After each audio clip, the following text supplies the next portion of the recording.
All right. So, Mr. Blake, how did you get started in beekeeping?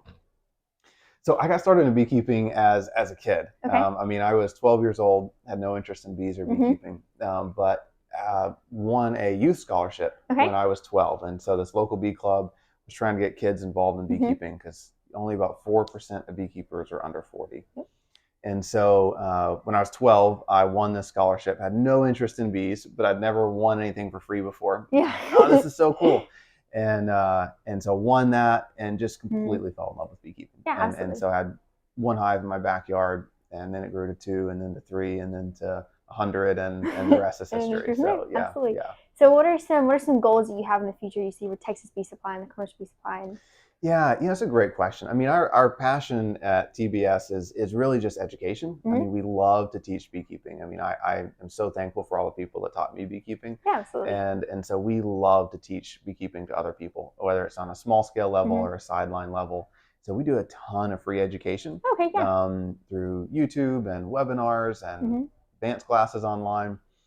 And so, I mean, one of our passions is just to be a reliable source of information Yeah, absolutely. and free education to the beekeeping community, and selling gear and supplies kind of pays for all of that. Yeah, absolutely. And then the other thing we really love to focus on is building and creating products Mm-hmm. that we use in our beekeeping operations. Okay. So we aren't, you know, a bunch of corporate guys sitting in an office Yep. trying to decide what's going to sell best from Absolutely. China with the best margins.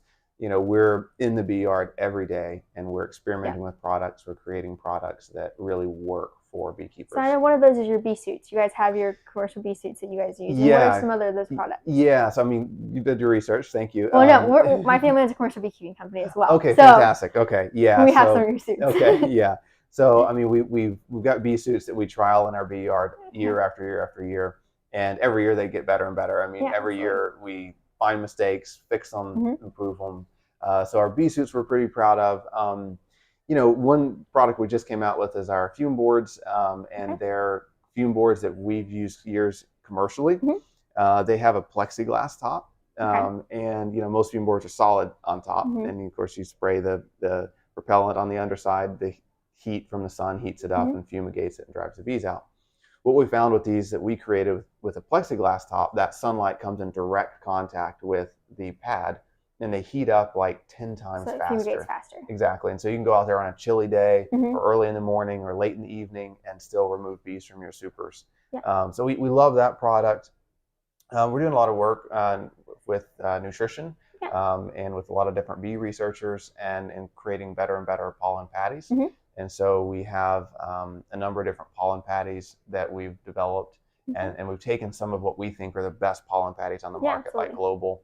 We've mixed in other supplements with Mm-hmm. them and trialed them for years, and have launched those to small scale beekeepers Yeah, and absolutely. commercial beekeepers. So And kind of constant innovation, yeah, really. that's really awesome. And how do you deal with your mites? That's the main issue. Is there Yeah. other issues that you guys face that are worse than mites? I mean, obviously not worse than mites, but Mm, what are some yeah. of the struggles that you guys have in your operation? Oh man, I mean, mites are super annoying, but I would say Yeah. that they're actually not our biggest problem. Yeah. You know, after years of trying to deal with them, you Mm-hmm. know, we've kind of gotten on a routine and a rhythm that works. Yep. And that really looks like 2 or 3 different treatments. Mm-hmm. You know, thiamol-based treatments, a little bit of oxalic, a little bit of amitraz, depending on how severe the infestation is, and then just doing a rotation program that hits them when they really need to be hit. We're working a lot with genetics, and so we work with some of the best bee breeders out there. Mm-hmm. We work a lot with the lambs, who are a pretty well-known commercial operation in Texas, Mm-hmm. and Marla Spivak and the University of Minnesota often gets her mite-resistant stock from them, and so we work a lot with them. Awesome. We've also done a lot of work with some pole lines and some more mite-resistant breeds, and we definitely use having to treat less and less, and so we're kind of down to with some of these strains you can just treat once a year, which is unbelievable. And so that's our long-term goal is genetics, but we still have to supplement with treatments occasionally.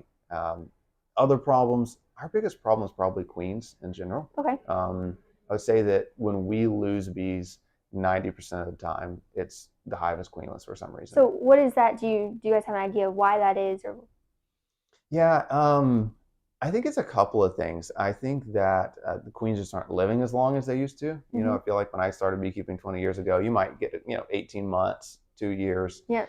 And now it just seems like 6 months, 8 months, and they really just start failing more and So more is that quickly. could that be due to? I'm just thinking, is that due to like your drones, the drones side of things? Because that kind of depends on how many drones they make with how long they live, Yeah, I or think how. that's a factor. I think that, and we're seeing this kind of all over with all queen breeders. I think pesticides have something to do with it. So Mm-hmm. residues in the comb environment, I think that's affecting queen longevity. Reducing amount of genetics available is reducing Yeah. longevity. So I think there's probably 3 or 4 different factors that we're seeing.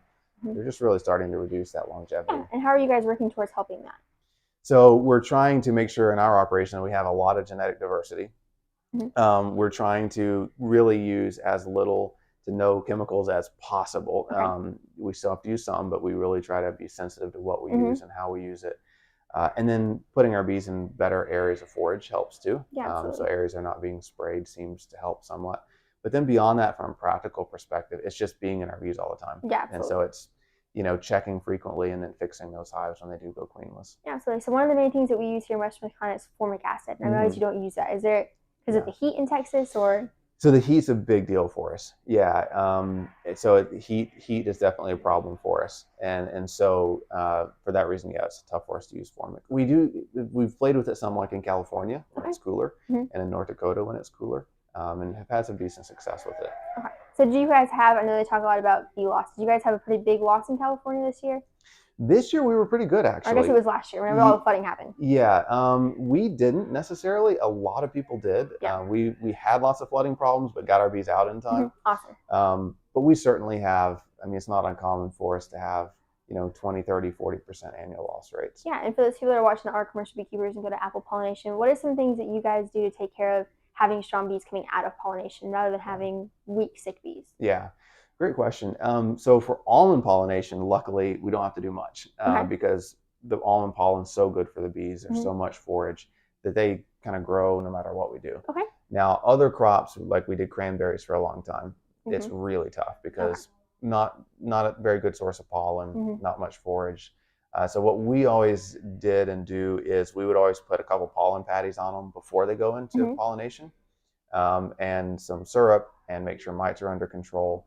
But the pollen patties for us, that was always the key, is that they don't stay there longer than they have to, Mm-hmm. and they have an alternate pollen source for their brood instead of the poor pollen that's coming in from pollination. All right, well, that's awesome. Thank you so much for letting me interview you. Absolutely.